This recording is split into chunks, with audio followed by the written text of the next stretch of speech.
गणेश जी को नमन करके मेरी कुलदेवता श्री तुलजा भवानी और मेरे सदगुरु श्री साईं बाबा को नमन और स्मरण करके आज के वीडियो की हम शुरुआत करते हैं। हम एक एक करके ले रहे हैं 27 जन्म योग के बारे में जानकारी। जन्म योग जो वार, तिथि, नक्षत्र, राशि के जैसे ही हमारे जन्म के वक्त निर्धारित होता है और हर किसी के कुंडली में लिखा हुआ होता है। आज हम पहुंच चुके हैं 22 नंबर के साध्य इस जन्म योग तक। आज हम लेंगे जन्म योग साध्य के बारे में जानकारी। सिद्धि, सिद्ध और साध्य 27 में से ये 3 योग है। इनका नाम थोड़ा बहुत एक दूसरे के जैसा है, इसलिए कंफ्यूज ना हो। ये है 22 नंबर का साध्य जन्म योग। सबसे पहले मैं इसका अर्थ बता। साध्य इसका मतलब है प्राप्त करना, पाना। सिद्धि का मतलब है निपुणता। जो निपुणता से हम प्राप्त करते हैं, विशेष कौशल्य से जो चीज हम प्राप्त करते हैं उसे कहते हैं साध्य। मतलब साध्य योग सभी बातों की पूर्णावस्था है, प्राप्ति है, फाइनल पॉइंट है। इस योग की देवता है मां सरस्वती। इस योग के ऊपर और इस योग में जन्मे हुए लोगों के ऊपर देवी सरस्वती का बहुत प्रभाव रहता है। इस वजह से पढ़ाई, बुद्धि, विचार ये इनकी स्ट्रेंथ है। वैसे तो इस योग में जन्मे हुए लोग बहुत अच्छी पढ़ाई प्राप्त करते हैं, पूर्ण लेते हैं। उनकी वैचारिक क्षमता, इंटेलेक्चुअल लेवल, उनका बुद्धियांक, उनकी बुद्धिमत्ता बहुत अच्छी होती है। लेकिन अगर किसी दूसरे कारणवश आप पढ़ाई बीच में छोड़ना चाहते हो तो ऐसा बिल्कुल ना करें। मेरी पहली सलाह, इस योग का प्रभाव, जो आपकी स्ट्रेंथ है वो यही है कि आपकी पढ़ाई, आपकी शिक्षा, आपकी बुद्धिमत्ता तो वो पूर्ण रूप से कंप्लीट करें। ये लोग जिम्मेदारी से अपनी पढ़ाई पूरी करते हैं, पढ़ाई के साथ साथ बाकी के वक्त में भी। और पढ़ाई का जो आयु है, वैसे तो पढ़ाई की आयु नहीं होती, ये लोग भी यही मानते हैं। 25 या 30 साल के बाद भी ये कुछ ना कुछ सीखते, पढ़ते, नया ज्ञान प्राप्त करते रहते हैं। इस योग का नाम है साध्य। आपने इस योग में जन्म लिया है, जाहिर सी बात है कि फाइनल आपको पता चला ही है कि जो आप चाहिए वो आप प्राप्त कर सकोगे, हासिल कर सकोगे। और इसके लिए प्रयास का रास्ता गुजरता है पढ़ाई से, ये कभी ना भूले। लेकिन बात ये होती है कि इनकी आयु के 30-35 साल तक ये लोग अच्छी पढ़ाई प्राप्त करते हैं, अच्छी शिक्षा, अच्छा ज्ञान प्राप्त करते हैं, इनकी अच्छी तरक्की भी होती है और वहीं पे समस्या शुरू हो जाती है। इनमें अहंकार बढ़ना ये आम बात है। साध्य योग में जन्मे हुए जितने भी लोगों को मैंने देखा है, आयु के 25 से 35 साल तक किसी ना किसी वजह से इनमें बहुत अहंकार बढ़ता जाता है। अहंकार जो कुछ साध्य करने के कारण से आता है। अहंकार हमारा पूर्ण रूप से शत्रु है ऐसे मैं नहीं कहूंगी। अहंकार एक शक्ति है जो हमें अच्छी तरीके से यूज करनी होती है। जैसे कि कोई हथियार है, कोई वेपन है, जैसे कि कोई छुरी है, तो उसका सही रूप से इस्तेमाल करना हमें आवश्यक है।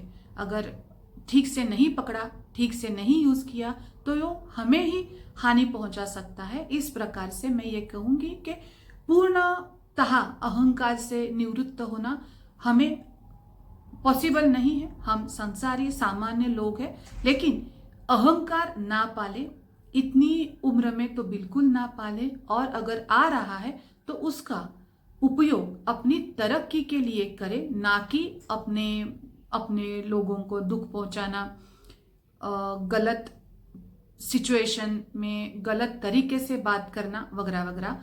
बर्ताव में गलती ना करें। खुद को श्रेष्ठ दिखाने के लिए अहंकार का इस्तेमाल करें, ना कि दूसरों को बुरा या निम्न दिखाने के लिए। कोई आपको पसंद है तो उसके साथ रहिए, लेकिन अगर कोई आपको ना पसंद है तो उसके साथ गलत व्यवहार करने के लिए इस अहंकार का कभी भी लाभ ना उठाएं। आपको लगता है कि आपने तरक्की की है, आपने कुछ साध्य किया है, आप श्रेष्ठ हैं। यकीनन अगर आप श्रेष्ठ हैं तो ये साबित हो जाएगा, लेकिन उसके लिए दूसरे को कनिष्ठ बताना, गलत बताना, छोटा बताना ये ठीक नहीं है। और ऐसा करने के लिए आपको कोई बड़ा प्रयास करने की जरूरत नहीं है। मैं बस इतना कहती हूँ कि आपने सक्सेस पाया है, अच्छी बात है, लेकिन आप किसी को सामने से, उसके सामने जाके उसके मुंह पे या उसके पीठ पीछे गलत ना कहें, उससे बैर ना लें या उसकी घृणा निंदा ना करें। इस एक दिक्कत को हटाएंगे, वो भी आयु के 25 से लेके 35 साल में आने वाली ही दिक्कत, ये आएगी ही। सावधान रहिए और हटाइए इस बात को। ये बात अगर आपने खत्म कर दी तो आपके पूरे जीवन पे इसका बहुत अच्छा प्रभाव दिखेगा। इस एक बात को अगर हम हटाएंगे तो इस योग में जन्मे हुए लोग बहुत अच्छे होते हैं। इनकी वजह से इनके घर की, इनके कारोबार की तरक्की होती है।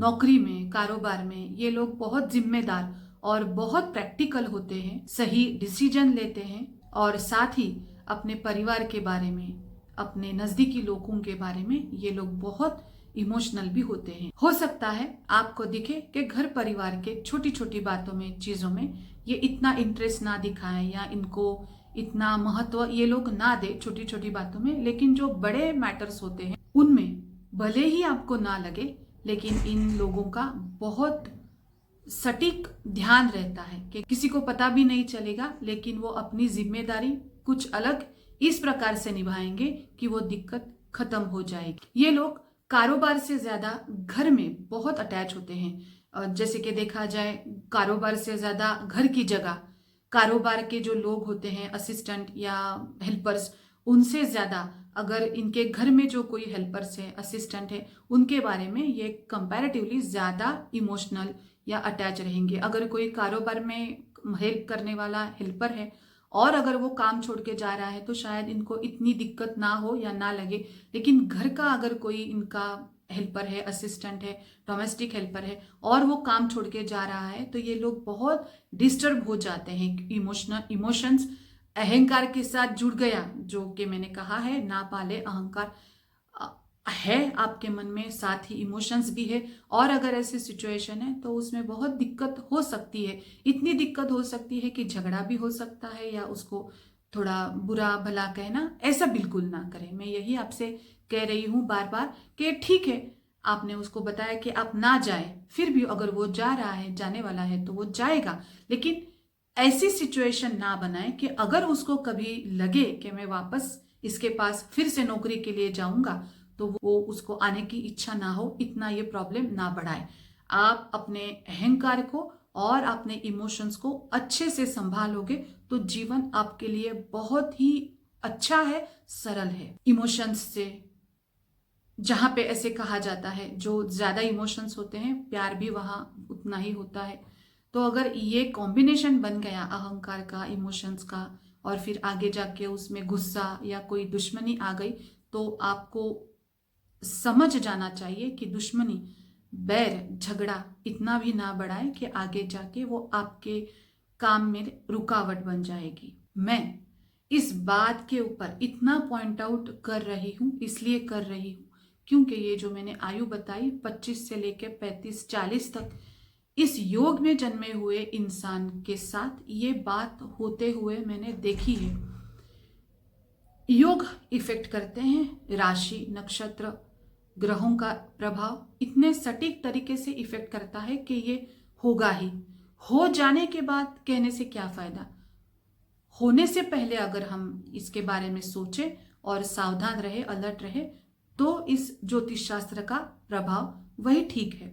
मैंने देखा है कि इस योग में जन्मे हुए लोगों की आयु 25 से लेके 35-40 तक अपने पसंदीदा नजदीकी, शायद वो मित्र हो, मित्र परिवार में से कोई हो या नजदीकी रिलेशन में कोई हो या कोई बहुत पसंदीदा इंसान, इनसे इनका बहुत बड़ा झगड़ा होता है। रूट कॉज अगर आप देखोगे तो जो मैंने कहा वही निकलेगा 100%। अगर आपका ये जन्म योग है, आपकी आयु अगर 40 से ऊपर है और दुर्दैवश आपको अभी समझ आ रहा है, और अगर आप कुछ साल पीछे जाके सोचेंगे तो 100% मैं कहूँगी कि आपको समझ आएगा कि जो मैंने बताया, अहंकार, एक्सट्रीम इमोशंस वगैरह वगैरह, यही सब इसका रूट कॉज है। गुस्से के वजह से अगर कोई आपसे दूर हो गया या आपने खुद किसी को गुस्से की वजह से दूर कर दिया, तो आपके स्वभाव के अनुसार ये तकलीफ आपको सहन नहीं होती और आपका फिजिकल या मेंटल हेल्थ बिगड़ सकता है, बिगड़ जाता है, क्योंकि ये सिचुएशन, ये बात इस योग में जन्मे हुए लोग हैंडल नहीं कर पाते। कि देखिए, आपकी आयु 25 से लेके 35-40 तक ये बात आपके जीवन में एक बार तो होगी ही होगी। सबसे पहली बात को खुद को संभाले, जो मैंने सबसे पहली सलाह दी, खुद को संभाले और ऐसा कोई स्टेप ना ले। कोई जाता है तो जाए, कोई आपको दुख दे रहा है कि या आपके इच्छानुसार बर्ताव नहीं कर रहा है, तो उसका खुद का जीवन है, आप इतना भी वो दिल पे ना ले। और देखिए कि ऐसे हो भी गया तो अपने तबीयत का, अपने हेल्थ का बहुत ख्याल रखिए, वरना फिर पूरी सिचुएशन कठिन हो जाएगी, जीवन कठिन हो जाएगा। ये आपके जीवन का एक ऐसा पॉइंट है जिसमें आपको खुद को अच्छे से संभालना है। आयु 25 से लेके 35 या 40 तक। डरिए मत, ये बार बार नहीं होगा। और अगर इस स्थिति में आपने खुद को अच्छे से संभाला तो आने वाले बहुत से कठिन प्रॉब्लम्स, आने वाली बहुत सी समस्याएं अपने आप ठीक हो जाएगी। इस योग में जन्मे हुए लोग जैसे कि अपने परिजनों के बारे में अटैच होते हैं, अपने फैमिली से अटैच होते हैं, उसी प्रकार ये लोग अपने परिजनों के द्वारा इस्तेमाल की गई चीज़ों के बारे में, चीज़ों से भी अटैच होते हैं।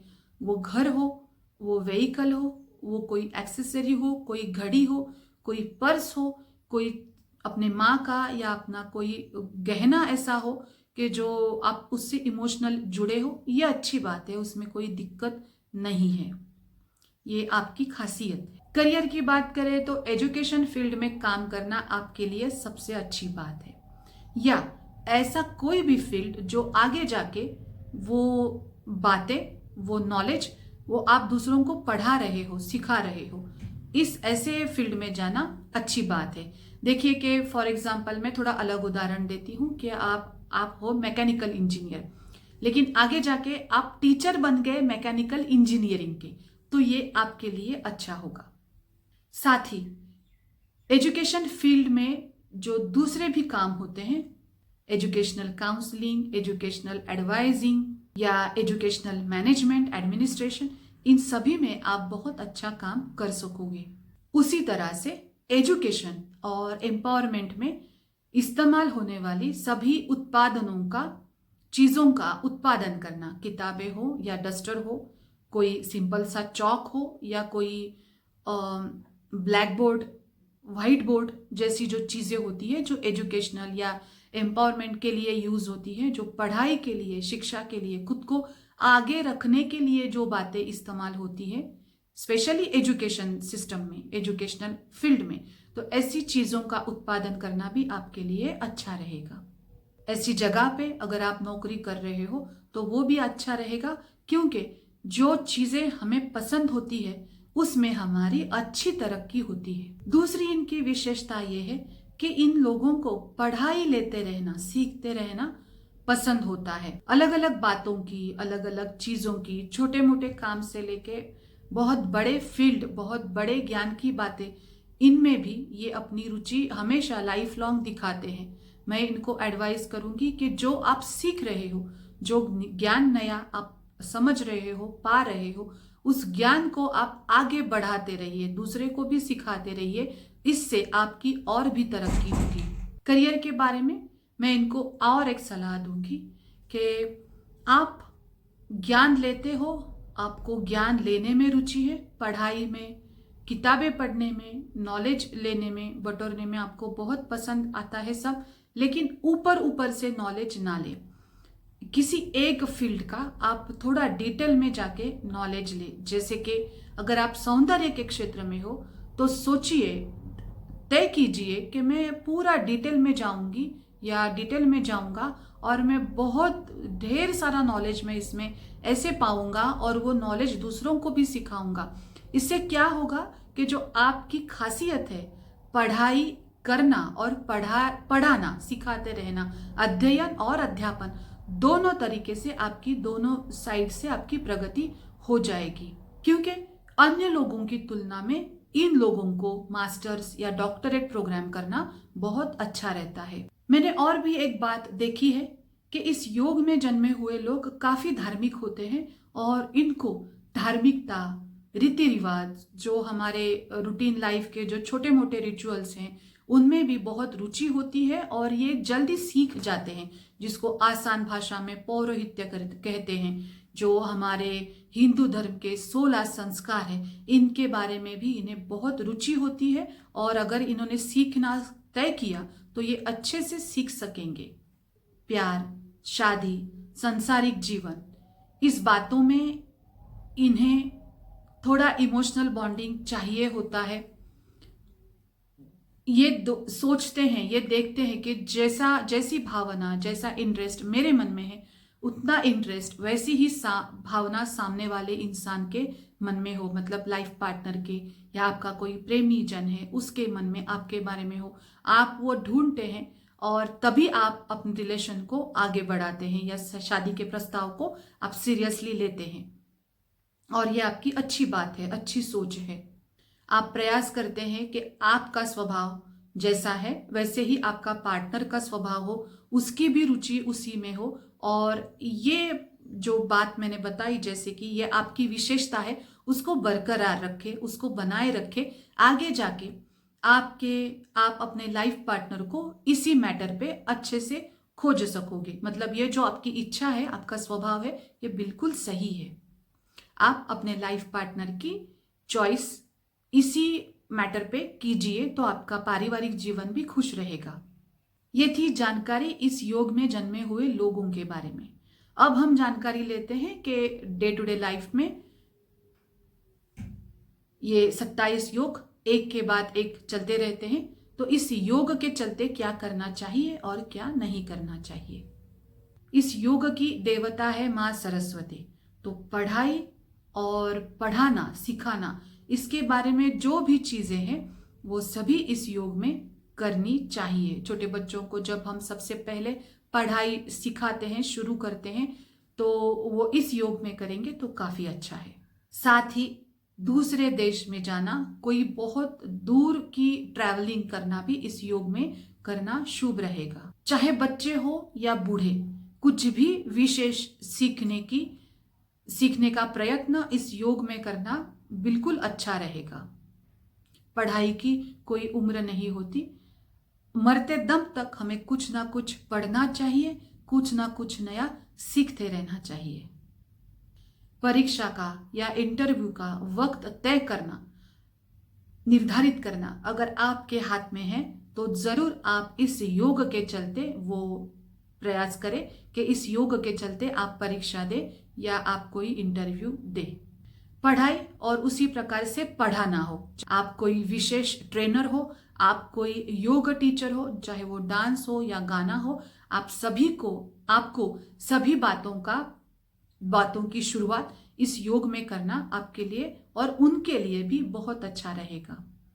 पढ़ाई की चीजें, कंप्यूटर्स हैं या ऐसे कुछ गैजेट्स हैं, उसको भी खरीदना इस योग में अच्छा रहेगा। व्हीकल खरीद लिया आपने इसमें तो भी अच्छा रहेगा। ये बहुत से बातों के लिए, शादी के लिए भी ये योग अच्छा है। अंत में आपने जन्म लिया है साध्य योग में। इसका मतलब बहुत सी बातों को या जो चाहे वो आप पा सकते हो। इस बात को आपने पहले ही तय करके रखा है।